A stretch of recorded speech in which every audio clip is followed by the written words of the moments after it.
So like you're such a humble man. So tell me about your origin story. Yeah.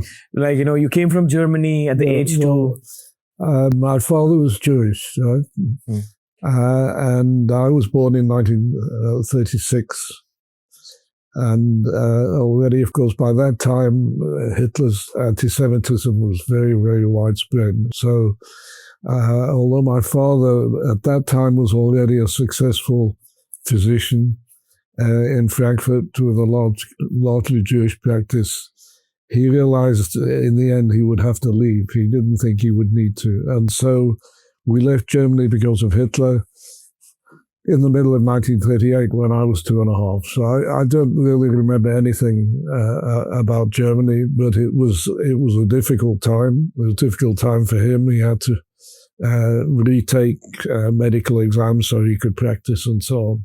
And when you think back of those times, you're made to realize something that unfortunately some people still suffer from, but many people who live in the Western society haven't experienced really what a situation like that then came with the Second World War, how it can influence your lives.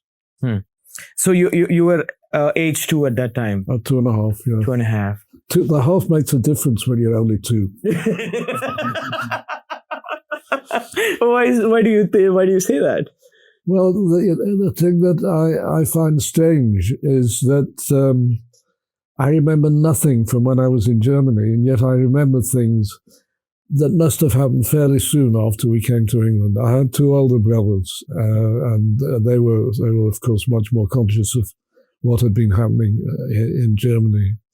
And my first reaction was refusing to learn how to speak English. I'd only just learned how to speak at all, and that was in German.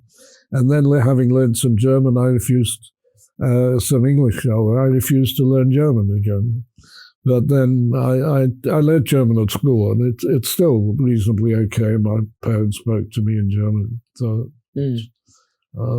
what is the memories you had of like you coming here to UK?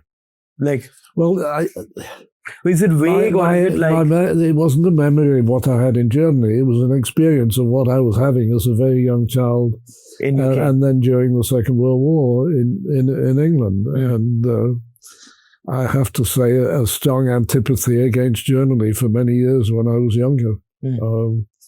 It was a very difficult time. My father was in a way lucky because being a doctor, they needed doctors, and a lot of the British doctors obviously were going into the services, so that he was able to practice his medicine, and in the end did quite well. But he was a general practitioner, family doctor. He would have liked to have been an academic clinical scientist, as we would say. But he had a life that he appreciated and enjoyed. And of course, my mother and my 2 brothers were all together as a family.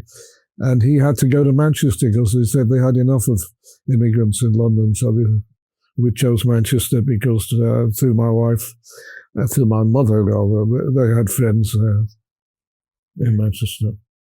Very good. So, so at your heart, like, are you a German? Are you a UK citizen? Or are you, like, who are you? Committed. I mean, are you a Jew or? I'm not a practicing Jew. I've never been a practicing religious person. I respect those who are, but I'm not. My whole upbringing was in the UK, and I spent 9 years of one time in the United States at Stanford University, which is well known, and was a wonderful time.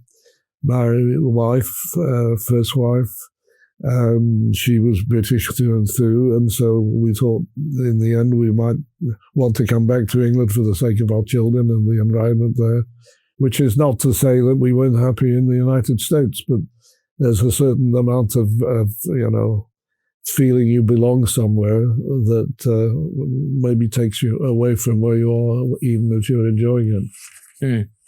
So, growing up, like, what are the things you distinctly remember about your father and mother, the values and the culture and other things? I learnt a lot in a way from my father that I perhaps only realized later. He was undoubtedly highly intelligent. He'd already published a number of papers. He would have liked to have been a clinician scientist. He never really could. He was 44 by the time he came back and settled. It was not really possible to change your directions then. And he'd been told, and I have letters about this, by his mentor, who was a leading surgeon in Frankfurt, and supported him strongly. He said, "You'll never get a proper job in the university because you're Jewish." And this was in the 1920s.